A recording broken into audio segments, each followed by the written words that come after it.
Bismillahirrahmanirrahim. Assalamu alaikum. Today I am again with new topic of anatomy in NRE Step 1 series.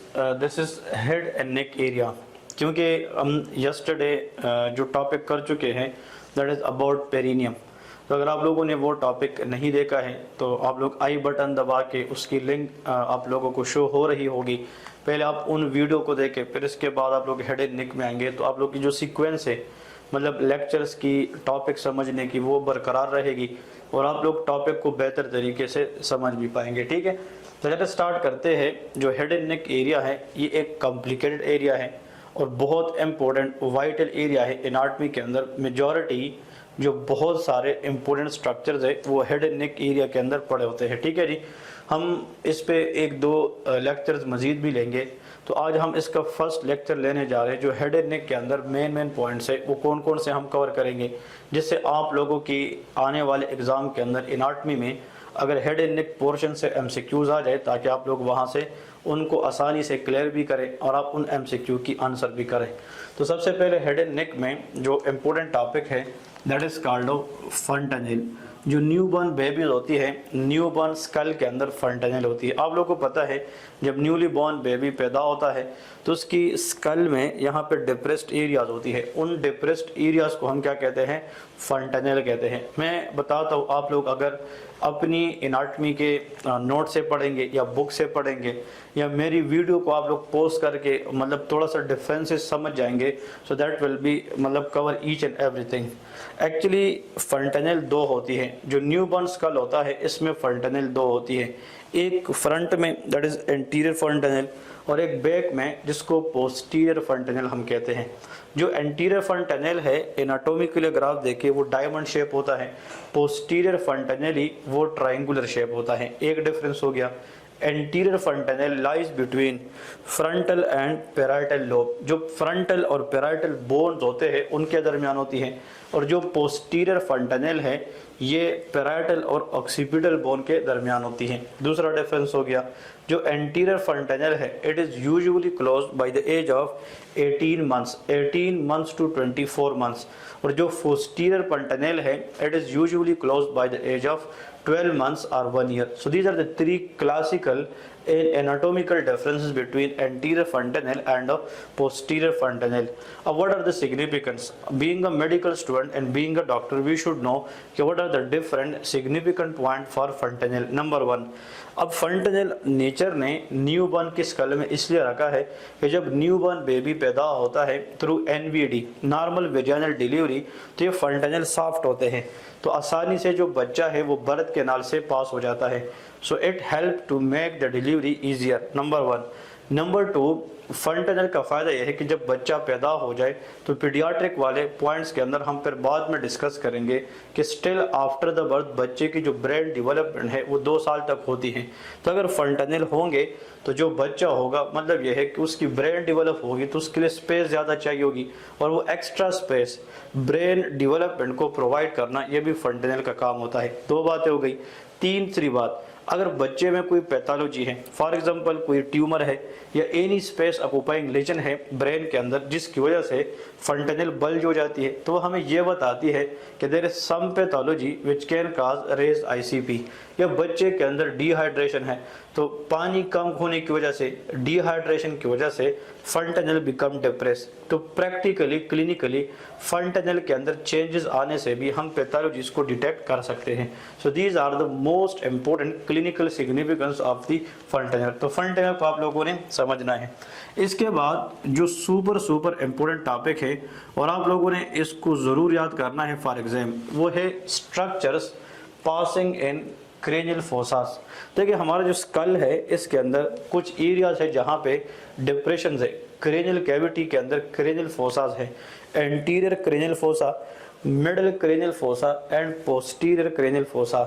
Please जितने लोग मुझे सुन रहे, अगर आप लोग हेड एंड नेक एनाटॉमी के अंदर 1 या 2 MCQs किसी भी मेडिकल एग्ज़ाम में, चाहे वो NRE हो, चाहे FCPS हो, चाहे SMLE हो, चाहे JCAT हो, जो भी एग्ज़ाम हो, उनमें से 1 या 2 MCQs अगर आप लोग इस वीडियो से मतलब सीख कर आप एग्ज़ाम के अंदर कहे कि वो डेफिनेटली आएंगे, तो वो structure passing through different cranial fossa opening है। इसका मतलब यह है कि बहुत सारे स्ट्रक्चर ऐसे हैं कि वो हमारी बॉडी से ब्रेन को जाती है और कुछ स्ट्रक्चर ब्रेन से वापस बॉडी को आती है। उनमें कुछ नर्व्स होती हैं, कुछ ब्लड वेसल्स होती है, कुछ मुख्तलिफ स्ट्रक्चर्स होती हैं। तो मतलब जो एंटीरियर क्रेनियल फोसा है, middle cranial fossa and posterior cranial fossa, ये आप लोगों ने देखना है किसी भी एग्जाम से पहले कि भाई एंटीरियर क्रेनियल फोसा में जिस तरह there is cribriform plate in the ethmoid bone, जहाँ से ओल्फैक्टरी नर्व जाती है। फिर मिडल क्रेनियल फोसा में सुपीरियर ऑर्बिटल फीचर है, इसके अंदर फोरामेन रूटेंडम है, फोरामेन लेसरम है, फोरामेन स्पाइनोसम है, ठीक है, फोरामेन ओवेल है। तो मतलब इन डिफरेंट फोरामेना से, डिफरेंट ओपनिंग से डिफरेंट स्ट्रक्चर्स पास होती है। आप लोगों से MCQs में पूछा जाएगा कि फोरामेन रूटेंडम मिडल क्रेनियल फोसा में है, उससे क्या चीज़ पास होती है? तो फोरामेन रूटेंडम से that is maxillary division of trigeminal nerve, foramen ovale से mandibular division of trigeminal nerve, इस तरह फोरामेन स्पाइनोसम से middle meningeal artery, foramen lacerum से इंटरनल कैरोटिड आर्टरी। इसी तरह पोस्टीरियर क्रेनियल फोसा में तो उसमें जो हमारे पास डिफरेंट ओपनिंग है लाइक फोरामेन मैग्नम है, इंटरनल अकास्टिक मियटस है, हाइपोग्लोसल कैनाल है। तो ये चीज़ें जुगुलर फोरामेन है। याद रखें ये जो मैंने बताए हैं दे आल present in the list of the cranial fossa.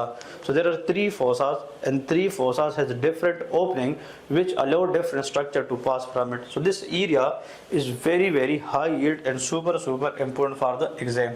इसके बाद जो next है that is called muscles of mastication, मतलब वो मसल जिसके ऊपर हम चीविंग करते हैं, फूड को चबाते हैं, उनको हम कहते हैं is a group muscles of mastication. Muscle of mastication हमारे पास 4 होते हैं। तो first one that is temporalis, देखिए टेम्पोरल बोन है, टेम्पोरेलस इज अ मसल। फिर masseter muscle and lateral and medial pterygoid muscle, इसमें पी साइलेंट है that is pterygoid muscle. So there are 4 muscles of mastication, temporalis, masseter, lateral and medial pterygoid muscle, ठीक है, इनको कहते हैं muscles of mastication. Exam question ये है कि these muscles of mastication innervated by which nerve. तो देखिए these muscles are innervated by trigeminal nerve, और आप लोगों को पता है जो क्रेनियल नर्व्स होती है वो हम डिस्कस करेंगे, उसमें trigeminal nerve is the 5th nerve. Try mean 3, geminal mean division, इसकी 3 डिवीजन है। अगर आप ये 3 फिंगर अपनी फेस पे रखे ऐसे तो इसका मतलब ये है ophthalmic division that is maxillary and mandibular. तो जो मैंडिबुलर डिवीजन है ट्राइजेमिनल की, जो मुंह के साथ नज़दीक है, वो इन मसल्स ऑफ मैस्टिकेशन को इनर्वेट करती है। तो अगर इन मसल्स को एज अ होल हम देखें कि भाई इन मसल्स की नर्व इनर्वेशन क्या है, तो आप लोगों को तो ये पता होना चाहिए कि that is called CN, that is cranial nerve. V का मतलब 5 बट आप लोग लेके 3, इसकी 3rd नंबर ब्रांच जिसको हम कहते हैं मैंडिबुलर डिवीजन। फिर इसके बाद नेक के अंदर होता है ट्राइंगल्स। नेक में हमारे पास जो स्लेटल एस्पेक्ट में डिफरेंट ट्राइंगल्स बनते हैं। अब उन ट्राइंगल्स को डिस्कस करते हैं कि वो कौन कौन से हैं और इसकी सिग्निफिकेंस क्या है। तो प्लीज़ गौर से सुने। एक्चुअली ये जो एरिया, अब ये एरिया है दैट इज कॉल्ड चिन। ये क्या है? चिन। नीचे देखे यहाँ पे स्टर्नम है, तो इस चिन और स्टर्नम के बीच में से खाली जगह है, यहाँ पे कोई स्ट्रक्चर नहीं है। तो वी से between the chin and this sternum this area is free. ये क्या है? फ्री है। अब देखिए ये एरिया जो मैंने ड्रा की है, इमेजिन करें ये हमारा चिन है। क्या है? चिन है, मतलब ये एरिया है। अब इसके नीचे अगर हम इसको यहाँ के साथ मिलाएंगे, मतलब स्टर्नम के साथ, तो फिर यहाँ से चिन से स्टर्नम तक तो कुछ नहीं है। तो अगर मैंने इसको मिलाना है नीचे के साथ, तो I will draw imaginary line. क्या ड्रा करूँगा? Imaginary line. फिर दूसरी बात, यहाँ पे जो स्टर्नम है इसके साथ क्लेविकल अटैच है। थ्रू स्टर्नो क्लीडो, मतलब यहाँ पे जो स्टर्नम है ये क्लेविकल के साथ अटैच है, स्टर्नो क्लेविकुलर जॉइंट के जरिए। और दूसरी बात, ये जो एरिया है ये हमारा कान का जो पिछला हिस्सा है ये मास्टोइड प्रोसेस है। तो देखिए ऐसा मसल जो मास्टोइड प्रोसेस के साथ टच है और नीचे पूरे नेक से होते हुए आकर किसके साथ टच हो? क्लेविकल और स्टर्नम। ये जो रेड वाला मसल है come from the this mastoid process attaches to the clavicle and sternum. इसका नाम स्टर्नो बिकॉज स्टर्नम को अटैच है, क्लीडो क्लेविकल को अटैच है, और एम फॉर मस्टाइड, तो उसको स्टर्नो क्लीडो मस्टाइड मसल कहते हैं। ठीक है जी। और ये जो मसल है जो यहाँ पे बैक साइड पे जा रहे हैं इस कार्डो ट्रेपीजियस मसल। तो देखिए अगर मैं इस नेक की बात करता हूँ ना, नेक, तो नेक में अगर फ्रंट को हम देखें ये इमेजिनरी लाइन है, बैक साइड पर ट्रेपीजियस मसल है, और बीच में से इस तरह इसको काटने वाला डिवाइड करने वाला स्टर्नोक्लीडोमास्टाइड मसल है। अब अगर आप लोग यहाँ पे गौर से देखें तो इस स्टर्नोक्लीडोमास्टाइड मसल की वजह से इसकी रेफरेंस पे अगर हम यहाँ पे इस तरह ड्रा करें तो एक ट्राइंगल बन गया, और एक ट्राइंगल यहाँ पे भी बन गया। This is also one of the triangle, ये भी एक ट्राइंगल बन गया। Now the sternocleidomastoid muscle divide the neck into two triangle. वो ट्राइंगल जो स्टर्नोक्लीडोमास्टाइड के पीछे है उसका नाम है posterior triangle, that is called posterior triangle, और जो स्टर्नोक्लीडोमास्टाइड के सामने है that is called anterior triangle. तो इस ट्राइंगल के अंदर डिफरेंट किस्म के क्या होते हैं, there are different types of structure and you people should know the different structures and different triangles of the neck। फिर ये जो anterior triangle है इसको further 4 में डिवाइड करते हैं, और जो posterior triangle है इसको further डिवाइड करते हैं 2 में। मैं ऐसा करता हूँ, यहाँ पे इस posterior triangle में एक मसल इस तरह गुजरता है, इसको कहते हैं inferior belly of omohyoid muscle। ये कौन सा मसल है, inferior belly, that is inferior belly of omohyoid। इसका मतलब ये है inferior belly of omohyoid muscle। अब अगर इस inferior belly को हम देखते हैं तो क्या होता है, इसके ऊपर ये अलग ट्राइंगल बन गया और नीचे ये अलग ट्राइंगल बन गया। So this is triangle above the clavicle, ये सुप्रा क्लेविकुलर ट्राइंगल है, और ये ट्राइंगल पीछे है दैट इज ऑक्सीपिटल। तो occipital and supra clavicular both are the sub triangle of the posterior triangle. तो देखिए नेक में एंटीरियर और पोस्टीरियर ट्राइंगल दोनों डिवाइड होते हैं थ्रू स्टर्नोक्लीडोमास्टाइड, और जो पोस्टीरियर ट्राइंगल है फर्दर 2 में डिवाइड होता है through inferior belly of omohyoid, और जो एंटीरियर ट्राइंगल है वो मजीद 4 में डिवाइड होती है, डायगेस्ट्रिक ट्राइंगल, सबमेंटल ट्राइंगल, मतलब कैरोट ट्राइंगल, ये आप लोगों ने डिस्कस करना है। तो आप लोगों ने समझना है कि नेक में ट्राइंगल्स कौन कौन से, किस किस बेस पे हम इसको सेपरेट करते हैं, और इनके अंदर डिफरेंट स्ट्रक्चर कौन कौन से पास होते हैं, ऐसा करते हैं। फिर इसके बाद डीप सर्वाइकल फेशिया है, तो deep cervical fascia of the neck very important topic, please इसको भी एक दफा रीड कर ले।